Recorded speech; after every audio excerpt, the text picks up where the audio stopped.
Pues claro, en euskera, ¿cómo decimos chorizo? Así en plan culto. Lucainca. Entonces, bueno, pues también la estratigrafía en el lenguaje, ¿no? Y eso me hizo muchísima gracia, ¿no? Pues aquí hay unas lucaincas Trentino en estos momentos, ¿no? Y si vais a internet os podéis hinchar a ver productos que la lucánica, ¿no? Que la trentina, la otra, que además se publicitan de esa manera. Bueno, a lo que iba. Pues empezaba a poner, ¿sabéis cuándo llegan los huevos a la península ibérica? Mejor dicho, la gallina. ¿Cuándo llega la gallina? Pues es curiosísimo. Con los fenicios. O sea, los fenicios, con esos barcos que eran como cáscaras de nuez y que cruzaban el Mediterráneo, o sea, miles de kilómetros desde las costas de Tiro, de Fenicia, el Líbano, ¿no? Y llevaban las gallinas dentro, porque a sus colonias, ¿no? Montaban sus colonias y, bueno, pues total que yo siempre suelo hacer el chiste de decir, claro, los fenicios llegan al sur de la península ibérica y se traen las gallinas, pero el primer registro arqueológico de gallina está en el poblado de la Edad del Hierro de la Hoya, en La Guardia. Ahí va. Al siglo IV antes de Cristo. Lo que corrió la gallina desde Cádiz, ¿no? Para arriba. Bueno, pues eso, por los huevos, la gallina, los fenicios. Fijaros qué elemento de la gastronomía y que lleva aquí pues 2.700 años, aproximadamente siglo VII antes de Cristo, siglo VIII, la primera colonización fenicia de la península ibérica. Bueno, ahora ya pues hay gente que hace arqueología experimental naval y reconstruye los barcos porque hay varios pecios que se han excavado, que se conocen y más o menos con esto cruzaban el Mediterráneo, ¿no? Y además con esa construcción tan característica de la carpintería a tope y demás. Cuando llegan los fenicios a la península ibérica, en esa época y con las gallinas, pues esta es una imagen de cómo sería Oyaso antes de la conquista. Una Oyaso de la Segunda Edad del Hierro. Y pues un poblado fortificado en altura, es una época de gran violencia, de inestabilidad, y entonces los asentamientos se buscan en lugares defendidos naturalmente y además se fortifican con murallas. Y bueno, pues ahí veis más o menos cómo era la vida. Los registros arqueológicos de esos poblados, por ejemplo, esto es un horno que dicen que pudo haber servido desde luego para cocer alimentos o incluso para hacer pan. Es de un poblado fortificado entre Azpeitia y Azcoitia, siglo IV a.C. Esta es una reconstrucción, o sea, los huertos, ¿no? Y lo llamativo. ¿Cuáles son los productos estrella que han aparecido en el registro arqueológico de estos poblados? Las habas y los guisantes. Y los guisantes incluso tostados. Han aparecido porque se supone que así se conservaban. Y yo me imagino que no comían solamente la rama, que comían también la vaina, sí, como se come ahora. Se come ahora, eso es, ¿no? Aparecen también los registros de espelta y también hay frutos secos, hay avellanas y gran cantidad de bellota. Entonces da la casualidad que hay un texto de este geógrafo romano, de Estrabón, ¿no? Estrabón cuando describe a los pueblos de esta zona antes de su llegada, pues vamos, los pone de golpeados para arriba y pues eso, comen bellotas, por supuesto no beben vino, beben cerveza y no tienen aceite, sino que tienen manteca, ¿no? Sí. Que es para los romanos no tener aceite y no tener vino es lo último, ¿no? Es de bárbaros. Totalmente. Entonces, pues con las bellotas. Y esos son los registros que hay antes, ¿no? Bueno, la oveja, el cerdo y la vaca están domesticados, son especies domesticadas desde el Neolítico, y en la Edad del Hierro existen los rebaños, por supuesto, rebaños de un tipo y de otro, y bueno, y luego ya, si llegamos a los romanos, bueno, y también aprovechan mucho en estos poblados antes de la llegada de los romanos lo que ofrece el bosque, pues las vallas, las moras, la caza, Las setas, hay carne de también ciervo. aficionados. No lo sabemos porque eso no queda en el registro Pues arqueológico. fíjate, nosotros teníamos, pero claro, cosas que ya que habíamos visto o que no hacían en Roma. Y claro, eran muy aficionados a las setas, tienen gran Sí. cantidad de recetas, incluso un plato, que el boletario para Sí, o como le va a caer era cesárea, ¿cómo se llama? la manita cesárea, los César, el gorringo, Sí, eso es. realmente es maravilloso, claro. Pero justamente en estos poblados prerromanos, Prerromanos, sí, los registros arqueológicos claro, y la seta no se lo dejarían comían de las dejar. setas.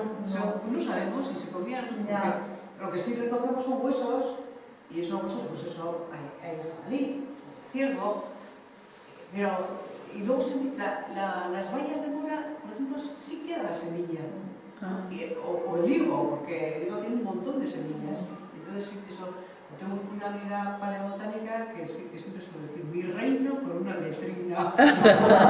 Porque ahí se lo encuentra todo. Bueno, vale. Y ahora llega Roma, ¿no? Eso es lo que sabemos más o menos de cómo era antes, ¿no? Y las habas y los guisantes, de ahí me llama llamativo, ¿no? Y ya... Da mucha energía, Eso la verdad es. es que necesitaban, antes de la llegada del maíz, claro, ¿qué es lo que les daba energía? La bellota. Pero bueno, el La cereal sí bellota también. el cereal sí que está presente, Sí, es una bellota. la bellota es muy energética. Los ayucos también, Sí, me parece. sí. Y bueno, luego ya llega Roma y esto se dispara, ¿no? Porque los romanos desayunan, comen y la comida importante es la cena, ¿no? Y bueno, pues, ¿cómo se hace? Que si comen ostras, que si... Bueno, lo de los jamones. Lo de los jamones también es muy gracioso. Estrabón dice que en la península ibérica, a ver si creo que lo he puesto, sí, los jamones cerretanos, que incluso este poeta de Bílbilis, de Calatayud, de Marcial, que era un exagerado, ¿no? Lupe, ¿me ayudas ahí? Marcial, Sí. oh, qué bárbaro es, ¿no? Escribiendo, hace unas cuentas siempre. No te veo ni- Marcial, Sí. ¿no? Que sus poemas Sí, son sí. siempre sacar punta, es una especie de Quevedo de la época, ¿no? Sí, más o menos sí. Tienen sarcásticos. Es sarcástico, ¿no? Entonces, bueno, pues habla de los jamones del país de los cerretanos que están en los Pirineos. Jamones encantaban a los romanos, ya veis, incluso había monedas en forma de jamón.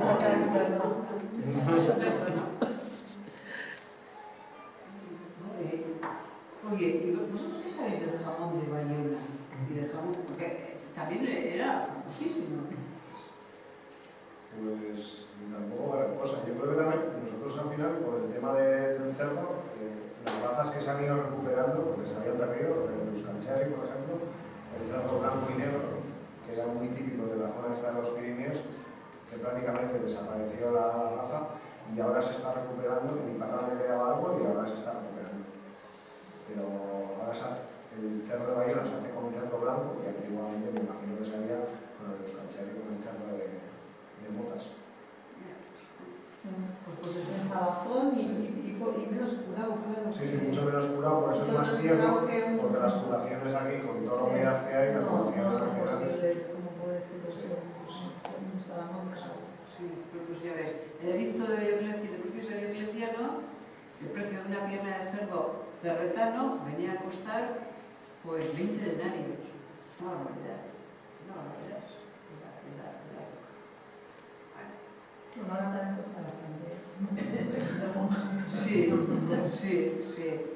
Por ejemplo, la lechuga es un producto típico de la gastronomía romana. Está en todas las mesas, en las populares y demás, ¿no? Sí, sobre todo en esas comidas sencillas que hacían, ¿no? Sí. Al mediodía y como entrantes o... Eso es la lechuga cocida, Sí. fresca, ¿no? Y también la cebolla, cebolla, pan, bueno, parece Miguel Hernández, ¿no? Pan y cebolla.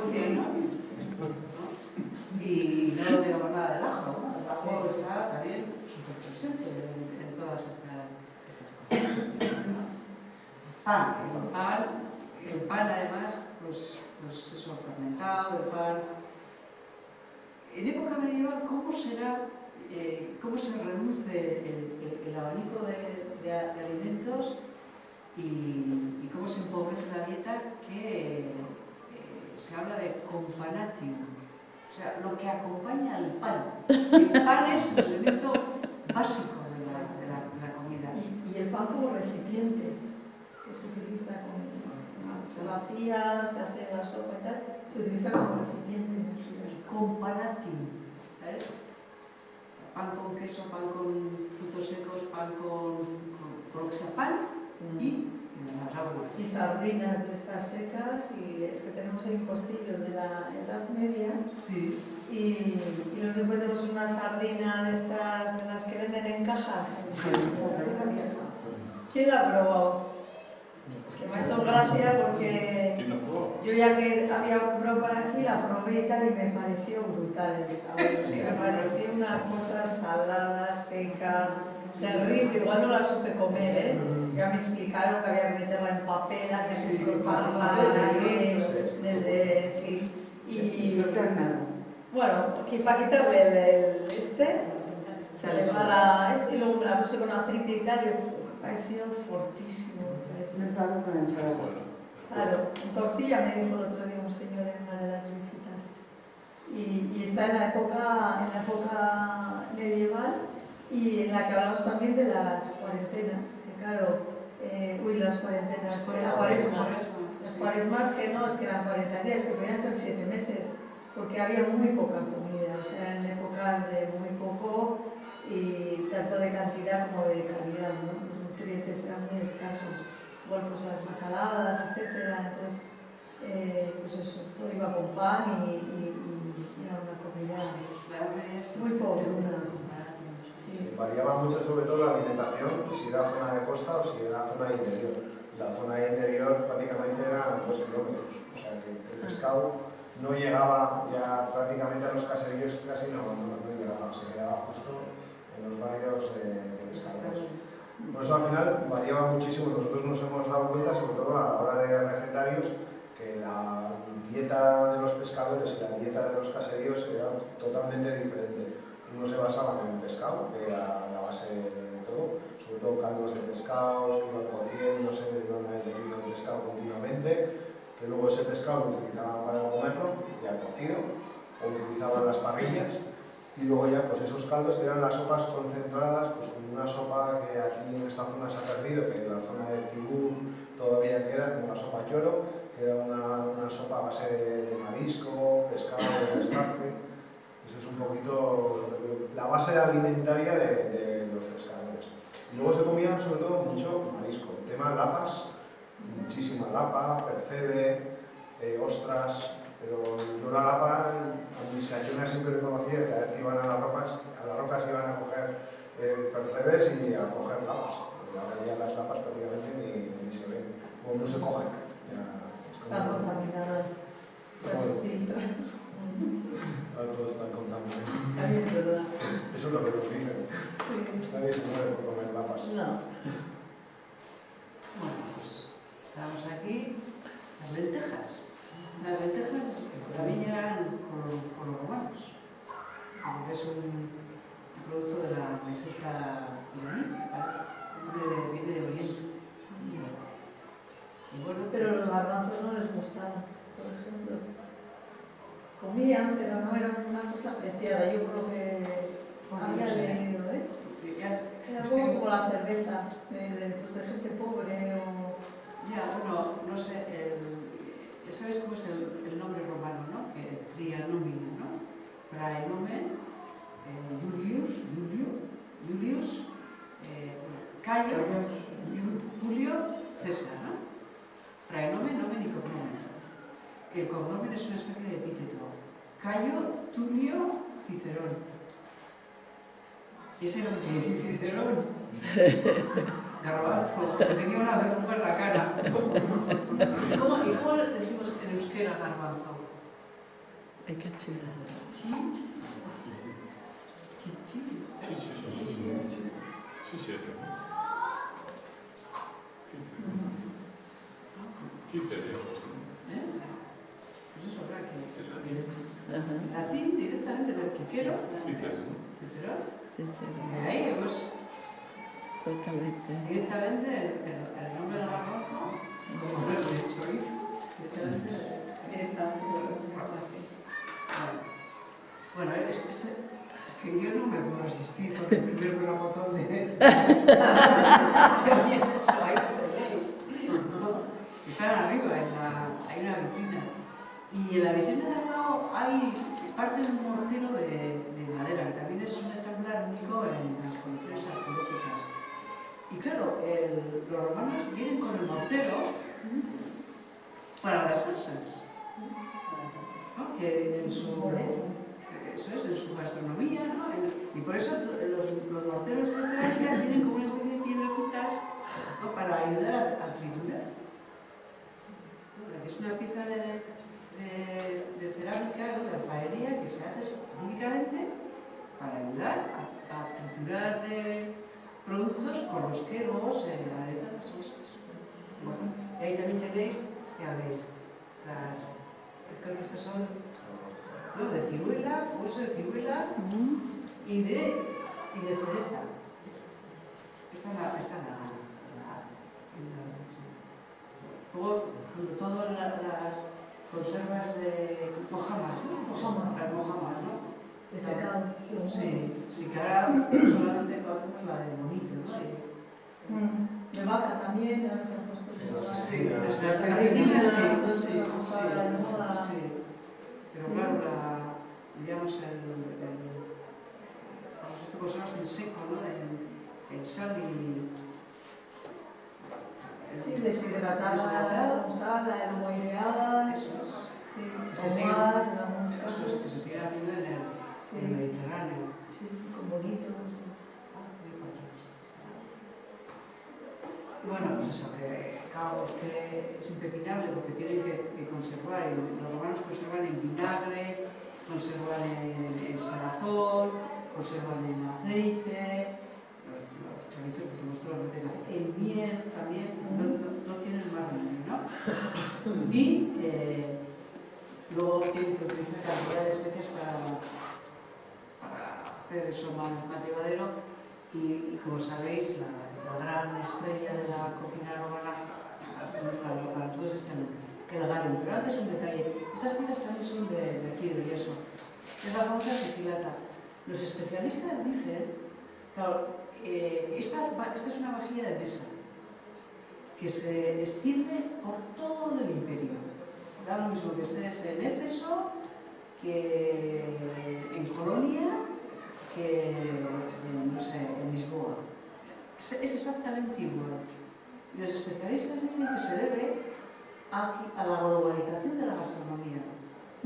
Dicen que tú te podías bañar en termas también, pues de York o de Londres o de, no sé, de Leptis Magna en Libia o de Constantinopla, sin que la temperatura del agua variara menos de 1 grado.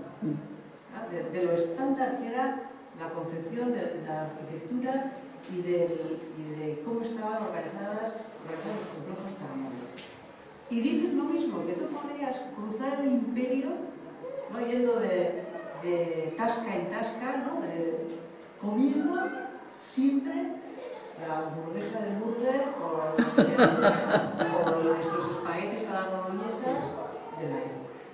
Y que por eso esta vajilla de mesa está en todas partes, porque responde a la nueva forma, a los nuevos hábitos culinarios que introduce Roma. Y esta es una colección, una vajilla de mesa que hay aquí. Luego, pues, como no, aunque es el recetario que hay en los servicios, que prácticamente todas las recetas que da, ¿no? Hablando de ingredientes, apenas que uno dice hay que cocerlo 3 horas, hay que dar... No, simplemente hay ingredientes, apáñatelas, ¿no? Sí.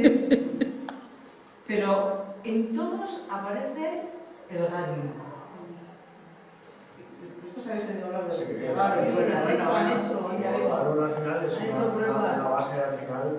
la base de una fermentación de pescados, todas las espinas, las tripas de los pescados se metían en un recipiente y se dejaba fermentar todo eso y se dejaban días. Y luego con todo eso era una salsa, se trituraba todo y era una salsa que se aliñaba, era el aliño del producto que utilizaban. Cuando cocinaban le añadían un poquito de ese garum para darle ese punto de salazón, un saborizante. Sí, un saborizante. Sí, un Starbucks de la época. Eso, sí, totalmente. El otro día, bueno, en la cocina oriental se hacen estas salsas y era una cocina vietnamita que hacían por 100 kilos de pescado, pues lo que tú dices, tipo arenques, sardinas con todas las tripas, etc. 10 kilos de sal, lo metían en barriles de madera, los tenían mes y medio al sol y luego salía el juguillo este que salía, pues era el condimento, ¿no? Además es carísimo, lo que venden, cuando se comercializa, es muy caro porque al final la concentración de sabores y la calidad de pescados que se metía también era importante. Era un arte al final hacer un garum de más calidad o de menos, es como los vinagres ahora en este momento. El vinagre normal común o los vinagres especiales, que claro, ya llevan pues, un proceso bastante más complejo. Y por eso al final son saborizantes. Y luego una de las cosas también es el tema de los lácteos, que un poco nos lo hemos pasado, pero yo creo que ha sido una de las bases importantes de alimentación y las grasas que se utilizaban. A nosotros nos ha sorprendido porque aquí antes no había aceite hasta que llegaron los romanos y se utilizaba mucho la grasa de gallina en muchas recetas. Eso es y de oveja. Y de oveja, sí. Era la grasa de gallina que pues, cuando se hacían caldos, toda esa grasa que se utilizaba o la grasa misma que tenía la gallina se metía en guisos tanto de carne como de pescado. Era el aceite que se utilizaba. Y luego el tema de los lácteos también muy importante. En casi todas las casas pues había ovejas o vacas y todo eso, pues tanto quesos, mantequillas, era todo el proceso.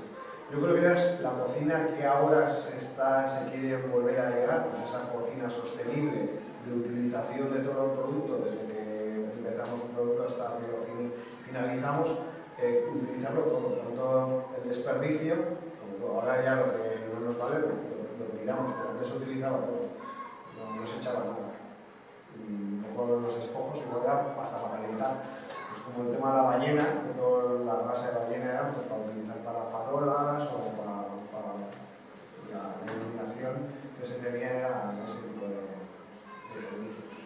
Sí, y luego, bueno, de los lácteos comía mucho queso fresco, lo que igual ahora podría ser un Filadelfia, una cosa así, y en lo que es el mortero machacaban especies, le añadían queso y le añadían aceite y eso solían tomarlo, por ejemplo, al mediodía, ¿no? Era una cosa Sí, hacía también una cosa, eso es, con queso, con hierbas, el fundamento, algo con lo que condimentaban cualquier cosa, los purés, purés con harina, una especie de como gachas, las polentas, sí. porridge o estos tipos de... Sí. Yo si queréis igual ponemos las recetas que hemos ido...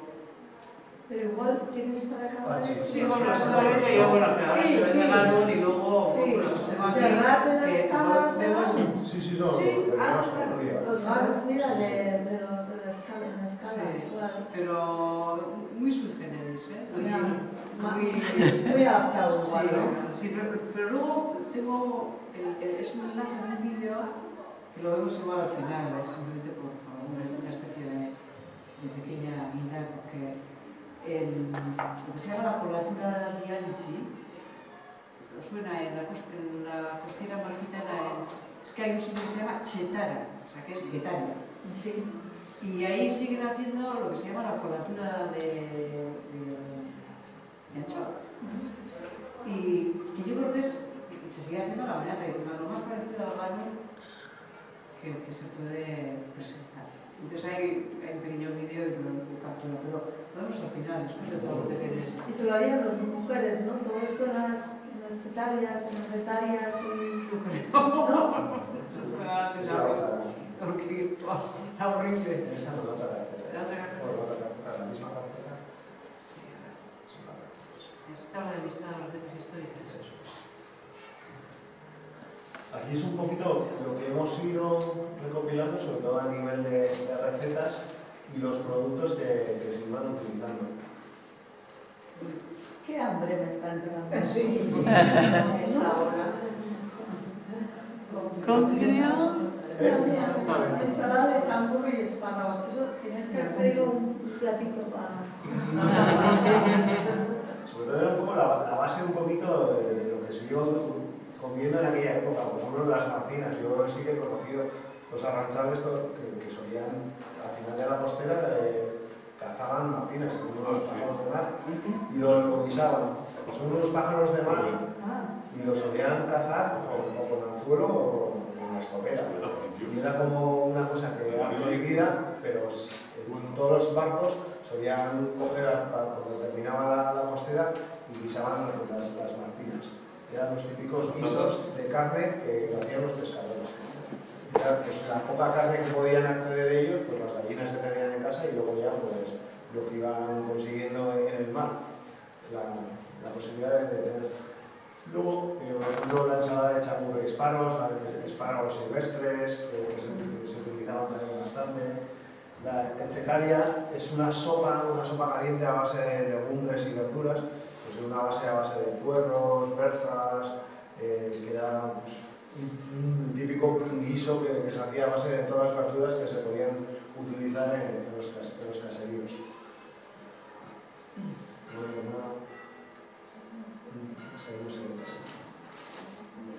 Congrios, guisos de chipirones, y luego ahí sí que se ven las grasas que se utilizaban en la otra parte, pues el tema de grasa de gallinas, la verdad es que no se ve bien el cuadro entero para poder, ahí se ve un poquito más, pero es un cuadro bastante grande.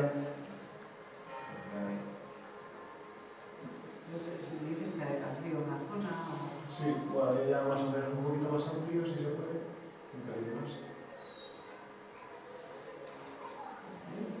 Sí, luego la base sobre todo de la cocina vasca, si nos fijamos en 4 nombres, Inda, Lurra y Urra, que son un poquito la base un poco de donde venimos nosotros del tema de la cocina vasca. Los frutos secos, como la avellana, es una cosa muy nuestra, que ha sido una de las bases importantes de nuestra cocina y de nuestro recetario. Prácticamente en muchas recetas se utiliza la avellana. Y luego ya el agua y la tierra, que ha sido un poco lo que nos daban, los productos de mar y los productos de la tierra. Sobre todo esto se utilizaba para hacer, pues se utilizaban en los morteros, sobre todo para hacer majados y cosas así, para recordar las salsas que se utilizaban en aquel momento. Luego la sopa cholo, que lo que os he comentado antes, es una sopa que está todavía, hay restos en restaurantes de la zona de Sibur, que lo tienen como la sopa típica de la costa. Esta prácticamente era de toda la costa vasca, era la base de la alimentación de los arranchales. Era un caldo, una sopa que se iban añadiendo pescado y marisco, y era una sopa muy concentrada y con mucho sabor. Era la base de su alimentación. Y luego el tema de la lucaica también nos aparecía a nosotros también por ahí. Claro, no había prácticamente especies con las que se utilizaba, por eso al final era lo único que se le metía era ajo, y eran sobre todo carnes con un poquito de ajo, pero sin ningún tipo de condimento, se secaban y eran unos embutidos que se utilizaban en los caseríos. Y luego ya pues el gargur también, a base de guisantes, habas. Estas son un poquito las recetas que hemos ido recopilando nosotros un poco históricamente. Esto ha sido un gran apelo total. Hemos ido sacando sobre todo de libros de cocina, Juan José Lapitz, es alguien que podemos acceder un poco a su archivo, Castillo, y de libros de cocina y a nivel de bibliotecas, pero ahora ya que tengo aquí contacto directo, mucho más sencillo esto. O sea, que os voy a freír a preguntas aquí. Ya tengo el teléfono ya.